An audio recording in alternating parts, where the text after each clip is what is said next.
Alright guys, in this video I'm going to give you a rundown of my HK416D clone.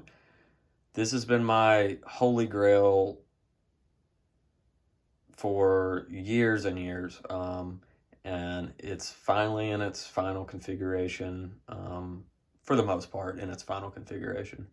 So I'll pretty much give you a list of what I have in the rifle and the different parts and such. So to start with, I did buy this as a parts kit, minus the lower receiver, of course, but everything else came in a parts kit.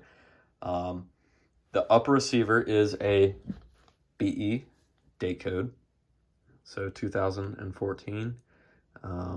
Very clean for a department trade-in upper receiver. Usually they are just beat to absolute crap,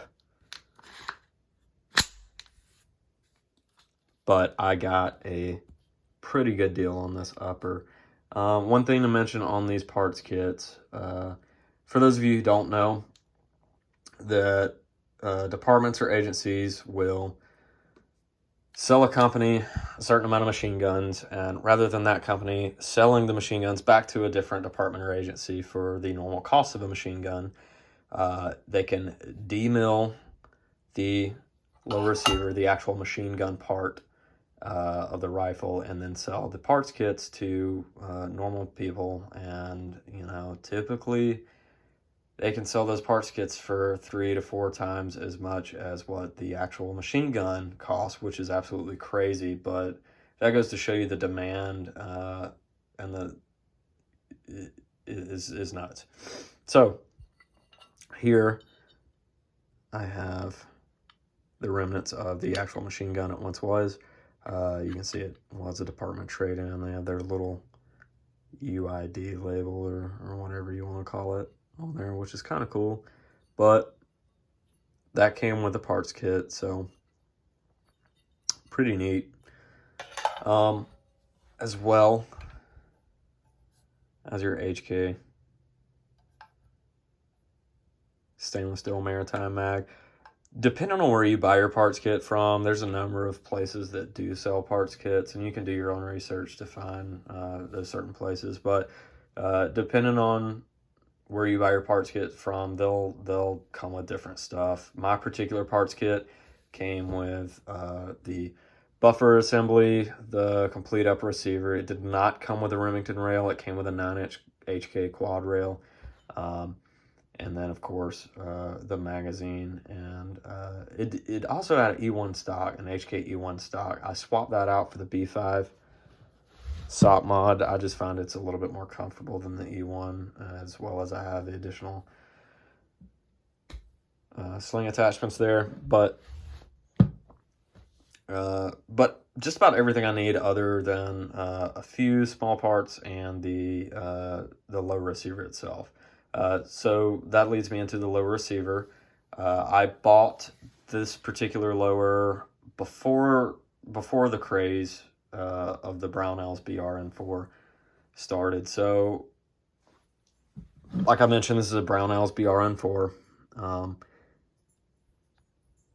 and it is almost exactly, I say almost, there are a few minute differences, but it's almost the same as your HK lower.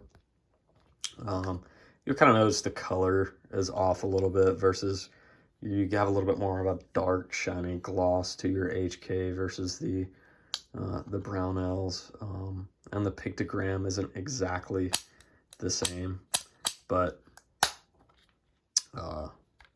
pretty close.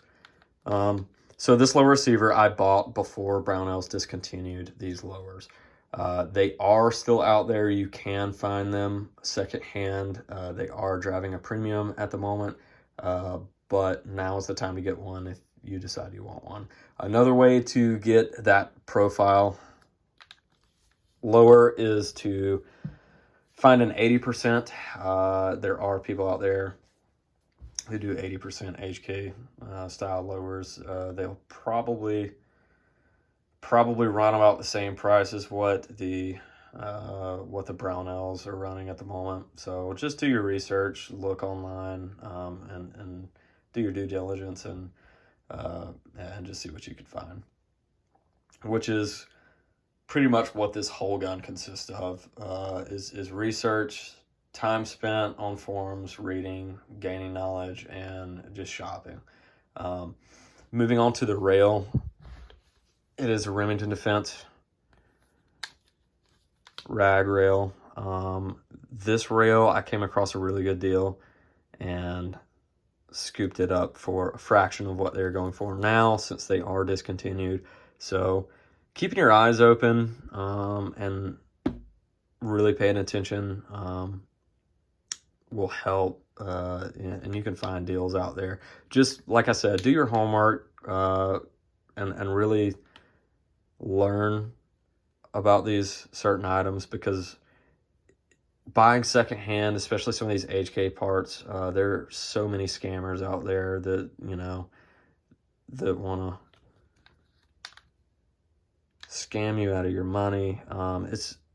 It just helps you in the long run when you know what you're getting and know what you're getting is authentic. So, like I said, take a little bit of time, educate yourself. That way you don't end up in a bad situation.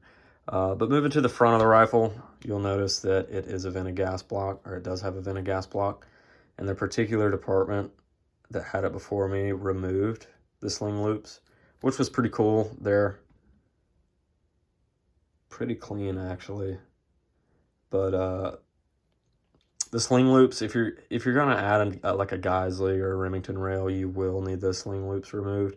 So just keep that in mind. If you decide you don't want to run the quad rail, you will have to remove the sling loops there.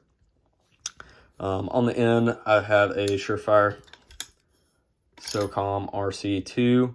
Great suppressor. I've had it for about 3 years now, but it runs fantastic on this rifle. I love it, love it, love it. If you'll notice too, my Surefire Scout is direct mounted to the rail using a couple screws and washers, versus the Picatinny rail section that you would use on the rag, and it slims down the profile significantly. You can see the tolerance there. Makes a huge difference. But all in all, I'll say this is my favorite rifle that I own at the moment, and it has been worth the wait and time and effort and money involved in having one of these. But guys, like I said, be patient, save your pennies, and it's definitely not an unobtainable firearm. So if you guys enjoyed this video, give me a thumbs up. If you got any questions, shoot them in the comments below. I'll be more than happy to answer any of you guys' questions. But if you like this video, subscribe, give me a thumbs up, and we'll see you on the next one. Appreciate it.